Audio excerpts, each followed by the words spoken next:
하나는 야이로라고 하는 회당장이 그의 딸이 죽어갈 때 예수님께 나와서 도움을 요청하죠. 결국 죽었다가 살아나는 사건이 하나 있고요. 그 중간에 12년 동안 혈우증을 앓은 여인이 예수님의 옷가에 손을 댐으로 낫는 기적 두 가지가 기록되어 있습니다. 근데 일반적으로 다른 성경들을 쭉 보면 이 사건을 그냥 두 가지로 이렇게 나눠서 기록할 것 같은데, 오늘 본문은 두 사건을 하나로 모아서 기록하고 있습니다. 그러니까 어떻게 보면 두 가지 사건이지만 하나의 사건처럼 우리에게 전달해주고 있다라고 하는 겁니다. 그러니까 뭔가 하나님께서 우리에게 말씀하고자 하는 뜻이 여기에 담겨 있어서 두 개의 사건을 하나로 묶어서 우리에게 말씀하고 계신다라는 거죠. 그런데 한번 생각해 볼 수 있는 게 뭐냐면, 이 야이로가 자기 딸이 죽어갈 때 한시가 급한 거예요. 정말 5분 10분이 너무나 급해서 예수님이 오시기를 기다렸다가 그 거라사 지방에 가셔서 귀신 들린 자를 고쳐주시고 배 타고 다시 돌아오잖아요. 그러니까 그 예수님 오시기만 기다리고 있다가 예수님을 맞이합니다. 빨리 오시지 왜 이제 오실까 하는 그런 안타까운 마음, 간절한 마음을 가지고 예수님을 기다렸다가 예수님이 오시자마자 이 야이로가 예수님에게 내 딸이 죽어가니 좀 내 집에 와서 좀 고쳐주십시오라고 간절하게 부탁을 합니다. 그래서 예수님은 그 야이로의 간청을 거절하지 않고 제자들과 함께 그 집을 향해 가고 있거든요. 그런데 갑자기 하나의 사건이 거기에서 벌어집니다. 사실은 사람들은 몰랐어요. 왜냐하면 무슨 일인지 몰랐는데 그 수많은 무리 가운데 12년 동안 혈우증을 앓은 여인이 있었던 거예요.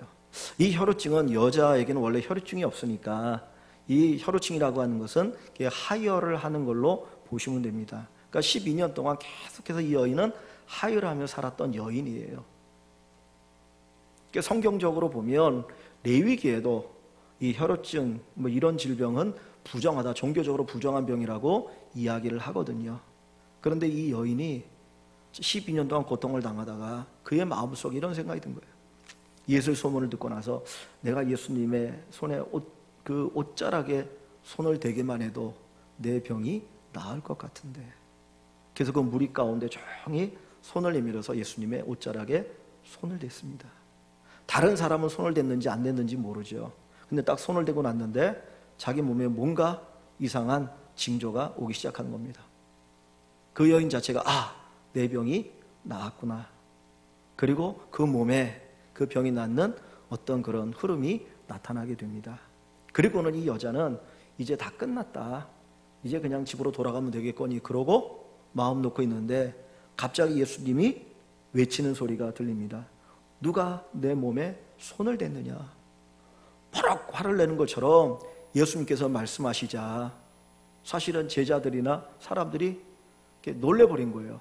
왜냐하면 생각지 않은 반응이니까. 너무나 많은 사람들이 예수님 주변에 몰려들었기 때문에 사실 손을 댈 수 있거든요. 왜냐하면 그냥 이렇게 내가 원하지 않아도 손을 댈 수 있잖아요. 여러분 전철을 타고 가시다 보면 아침에 사람들이 빽빽하게 모입니다. 그러면 저도 어떤 날 이렇게 모임이 있어가지고 아침에 일찍 출근할 때 전철을 타면 내가 원하지 않아도 막 그렇게 몸이 이렇게 부딪히거든요. 그러니까 막 손을 잡고, 특별히 앞에 여자가 있으면은 더 조심해가지고 그냥 막 이러고 있는데 잘못하면 이제 그러니까 하여튼 그러고 있는데 지금 여기도 어마어마하게 주님 주변에 몰렸거든요. 그 얼마 전에 어디입니까? 사우디의 그 메카에 그 이슬람 교인들이 그 성지순례한다고 갔다가 몇 명이 죽었다고 합니까? 그 정확한 통계도 안 나오죠. 몇백 명인가 몇천 명입니까? 하여튼 어마어마하게 죽은 거예요. 그러니까 예수님 주변에도 이제 소문이 많이 퍼져가지고 막 몰려드는데 누가 이렇게 손을 댔는지 누가 알겠습니까? 그러니까 베드로가 예수님 이렇게 사람이 많은데 무슨 소리 하는 겁니까? 다 이러저러다 보면 다 이렇게 부딪히니까 그냥 가시죠. 근데 예수님이 하시는 말씀이 아니다. 누가 내 몸에 손을 대서 능력이 나갔느니라. 그리고는 그냥 완전히 말씀하시는 거야. 그때 이 혈우증 앓은 여인은 그걸 숨길 수가 없었어요. 그냥 자기는 조용히 병 고침 받고 집으로 가려고 했는데 예수님이 그렇게 말씀하니까 예수님께서 자기를 알고 계신다는 생각이 든 거예요. 내가 도망갈 수 없겠구나. 내가 여기서 주님 앞에 그냥 사실을 고하는 것이 낫겠다. 그래서 그 여인이 앞에 가서 예수님에게 이야기하는 거죠. 사실은 제가 12년 동안 혈증을 앓았던 여인인데 예수님에 대한 소문을 들었습니다. 예수님이 이런 기적을 행했다고 하니까 나도 예수님 앞에 나오면 예수님의 옷자락에라도 손만 대면 기적을 경험할 것 같아서 예수님 옷자락에 손을 댔더니 정말 기적이 일어났습니다. 그리고 그 사실을 고백하게 됩니다. 그게 얼마나 아름다운 모습입니까? 그 위대한 하나님의 능력을 체험하니까요. 근데 야이로의 눈으로 바라보면 사실 지금 이 중간에 일어난 이 사건은 야이로에게는 너무 괴로운 거예요. 왜냐하면 지금 자기 딸이 한시가 급하잖아요. 죽어가고 있으니까 한시가 급한 겁니다. 야이로의 눈으로 본다면 굳이 예수님이 왜 그 여인을 찾느냐, 그냥 고침받았으면 빨리 급해서 내 딸을 좀 살려주셔야 되는데 그냥 가던 발걸음을 가시면 되지 왜 멈춰서 가지고 시간을 허비하면서 그렇게 하실까, 아마 안타까운 마음이 들었을 겁니다. 그리고 조금 있다가는 자기의 딸이 죽었다라고 하는 하인들의 전갈이 도달하거든요. 그때 그 야이로의 마음에 어떤 생각이 들겠습니까? 예수님에 대해서, 그 여인에 대해서 어떤 마음이 들까요?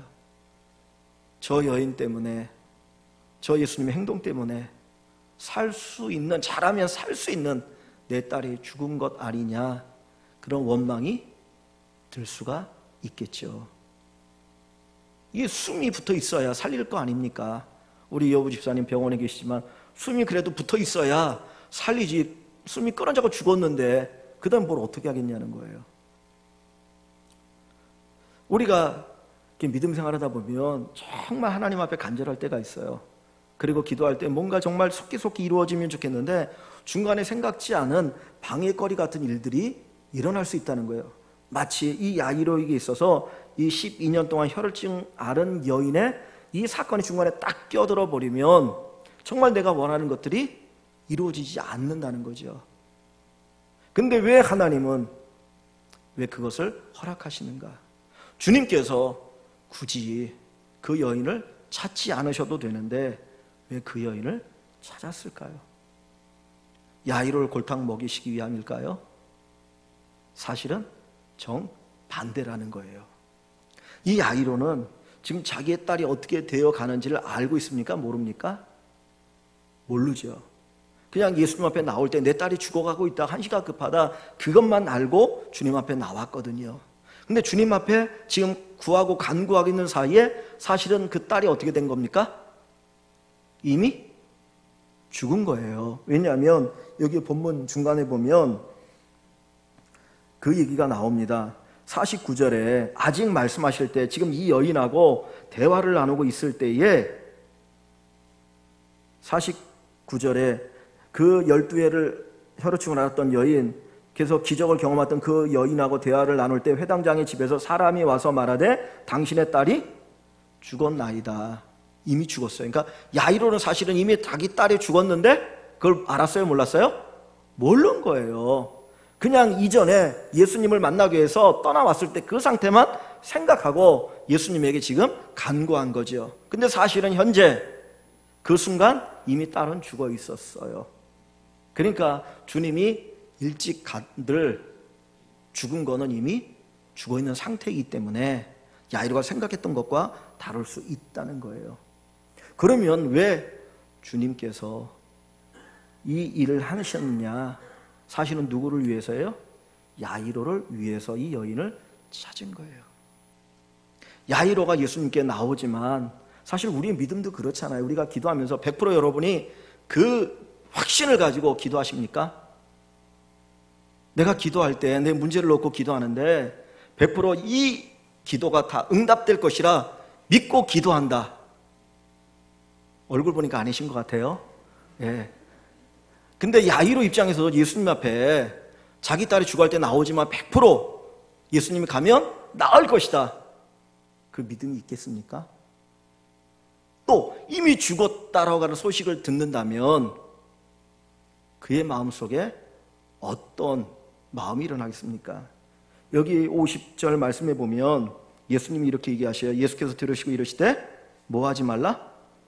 두려워하지 말라. 두려워하지 말라. 그 죽었다는 소식을 듣고 나서 야이로가 뭐 했다는 거예요? 두려워했다는 거죠. 거꾸로 말하면 다 끝났구나, 이제는 끝났구나, 마지막 하나 남은 그 소망, 정말 가는 실 같은 그 소망마저 예수님께 나오면 예수님이 내 딸을 고쳐주시고 살려주실 거라고 믿었던 그 소망마저 이젠 끊어졌구나. 내 딸이 죽었으니. 그 생각이 그의 마음속에 일어나고 있다는 거예요. 근데 주님께서 두려워하지 말라고 얘기하죠. 그럼 뭐라고 말합니까? 믿기만 하라. 그리하면 딸이 구원을 얻으리라. 이 말씀하셔요.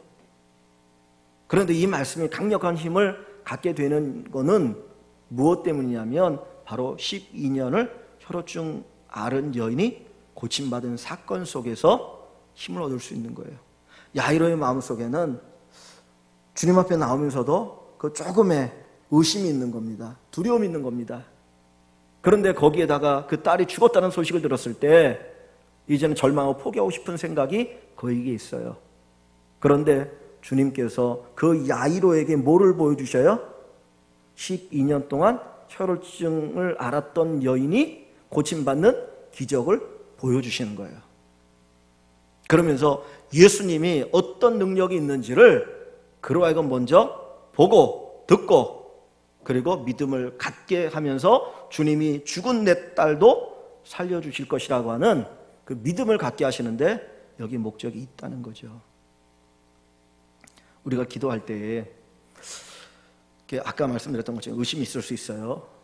그런데 누군가 우리 교회 성도들 가운데 누군가가 기도의 응답을 체험했다는 이야기를 하면 그 이야기를 들으면 여러분 기도할 때 어떤 생각이 더 들겠습니까? 아, 나도 예수님이 응답해 주시겠지. 제가 기도를 했더니 누군가가 병이 났어요. 그 이야기를 듣고 또 그것을 보고 나서 여러분들 가운데 저한테 어디가 아픈데 목사님 기도해 주세요라고 찾아 나온다면 그런 기적을 보지 않은 것과 그것을 보고 나온 거하고는 사실 어떻게 보면 천지 차이일 수 있지 않겠어요? 우리 아까 그 이제 병원학과 홍혁철 집사님이 무릎이 안 좋다고 그러네요. 근데 그 예전에도 안 좋다는 얘기 들었는데 뭐 인대가 좀 이렇게 상해고 그랬던 것 같은데 얼마 전에 뭐 이렇게 자전거를 타가지고 아주 더 많이 상해가지고 병원에서 어떻게 뭐 해야 되겠다 뭐 그런다는 얘기를 아까 하더라고요. 그래서 제가 이제 같이 기도를 했는데 그냥 목사님이니까 기도를 해주세요 하는 것과 제가 기도를 해가지고 어떤 기도의 응답을 경험했던 사람이 우리 주변에 있어서 기도를 부탁하는 것과 그거는 천지 차이잖아요. 믿음의 상태가. 그러니까 주님께서 이 중간에 야이로를 고치는 이 일을 하시는 것은 사실은 누구를 그 12회를 병든 이 여인을 고친 것은 사실은 누구를 위해서 그 일을 하시는 거예요? 누구 때문입니까? 그 여인을 위해서도 고치는 거지만 사실은 또 한쪽으로는 누구를 위해서요? 야이로를 위해서 고친다는 거예요. 그러니까 우리가 알아야 될 게 뭐냐면 우리 주변에 일어나는 일들, 하나님이 우리 안에 일으키시는 모든 일들은 우리의 유익을 위해서 주시는 것이지 우리에게 손해가 되는 것은 아무것도 없어요. 그것이 죄가 아니라면 하나님, 나 빨리 가고 싶은데 왜 자꾸 지체하게 만듭니까? 왜 지체하게 만듭니까? 우리는 한 번도 실수하지 않고 실패하지 않고 그리고 탁탁탁탁 가고 싶은 마음이 있어요. 그죠? 고등학교를 졸업하면 딱 대학 졸업하자마자 내가 말하는 회사 딱 취직, 연애도 딱 한 번 하고 결혼하고 뭐 승진도 탈락하지 않고 착착착착 올라가고 싶은 마음이 우리에게 있으면 누구나 그 원하는 거예요. 근데 때로는 그것대로 안 되거든요. 그러면 우리의 마음속에 하나님을 향한 원망이 일어나는 거예요. 하나님 왜 제가 이런 실패를 경험해야 됩니까? 다른 사람은 일찍 올라가는데 왜 저는 더 여기에서 이렇게 살아야 됩니까? 그런 마음이 일어나거든요. 근데 오늘 이 사건을 보면 그것 자체가 사실은 누구를 위해서 일어나고 있는 사실들입니까? 우리를 위해서. 그것이 우리에게 유익이 되게 하시고 그것을 통해서 더 힘을 얻어서 더 전진하게 하시는 하나님의 역사가 있다고 하는 것을 우리가 기억하길 원합니다. 그래서 저와 여러분 주변에 어떤 일들이 내가 원하지 않는 일들이 일어날지라도 그것 때문에 낙심하거나 절망하지 마시고 오히려 하나님 이것을 디딤돌 삼아서 우리를 더 높이 올라가게 하실 것이다. 그 확신을 가질 수 있기를 주님의 이름으로 간절히 축원합니다. 예, 두 번째로 여기 혈루증 앓은 여인 12년을 혈루증을 앓았다 그랬거든요. 근데 오늘 우리가 읽은 이 본문에 보면 43절에 이에 12해를 혈루증으로 앓은 중에 아무에게도 고침을 받지 못했다. 그냥 그렇게 기록되어 있습니다. 그런데 마가복음을 봅니다. 마가복음을 한번 찾아볼게요. 마가복음 5장 25절에서 26절. 마가복음 5장 25절에서 26절. 25절과 26절을 같이 읽습니다. 5장 25절 26절.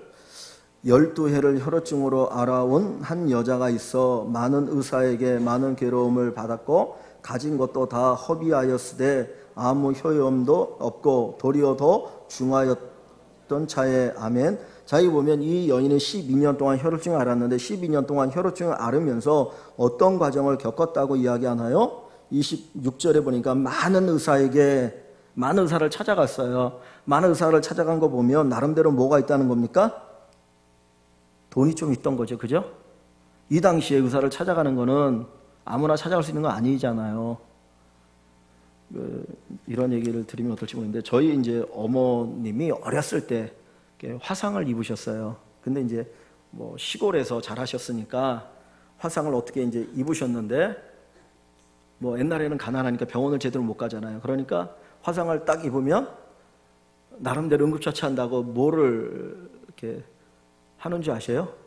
된장을 이렇게 바른 거예요. 예, 우리 집사님 잘 아시는데 된장을 발랐는데 이게 화상이 이제 약한 거면 괜찮은데 깊은 건데 된장을 발라놓으니까 이 살이 어떻게 되냐면 화상이 깊으면 오그라들어요. 그죠? 아시죠? 이렇게 오그라들어가지고 막 쪼글. 그러니까 너무 화상이 깊었는데 그냥 된장만 바르고 말아버리니까 이제 가난하니까 병원 못. 그래갖고 손가락이 한 손가락 이렇게 휘어버린 거예요. 피부가 여기가 이제 이쪽에 버리 되니까 이렇게 휜 거라. 그러고 이제 뭐 거의 뭐 쭉 사시다가 나중에 이제 제가 결혼하기 전이죠. 그때 수술한다고 핀다고 했는데도 이게 안 펴지더라고요. 그러니까 옛날에 병원을 다니는 거는 그건 아무나 가는 게 아니죠. 근데 지금 이 여인이 많은 의사를 찾아다녔다고 하는 것은 적어도 뭐가 있다는 거예요? 돈이 좀 있다는 거예요. 그죠? 그런데 그 수많은 의사들을 찾아다녔지만 오히려 그것이 뭐가 되었습니까? 괴로움이 되었다는 거야. 이 의사는 이런 처방하고 저 의사는 처방하고 뭐 하니까 나름대로 고친다는데 오히려 그냥 몸은 더 망가지고 마음은 더 상처받고 그리고 또 그것뿐만 아니라 뭐라고 얘기합니까? 가진 것도 다 허비하였으며 그냥 병원비로 다 쓰다가 나중에는 그냥 병원 못 고치고 있는 것 없는 재산 다 탕진해버리고 아무것도 없는 상태가 되었다가 결국 누구를 만난 거예요? 예수님을 만난 거예요. 그 기간이 장장 몇 년이요? 12년. 12년의 긴 기간 속에서 모든 것을 탕진하고 오히려 사람들에게 오히려 상처받다가 고통을 당하다가 주님 만나고 나자 그 인생이 달라지고 그 문제가 해결되었다는 거예요. 근데 만약에 이 여인이 혈루증을 앓았을 때에 처음 예수님께 나왔다면 예수님을 만났다면 어떻게 됐을까요? 모든 것을 허비하고 마지막에 주님을 만난 게 아니라 처음 혈루증이라는 병을 앓았을 때에 그 문제를 안았을 때에 처음 주님 앞에 나왔다면 그의 인생은 180도 달라지지 않았겠습니까? 그죠?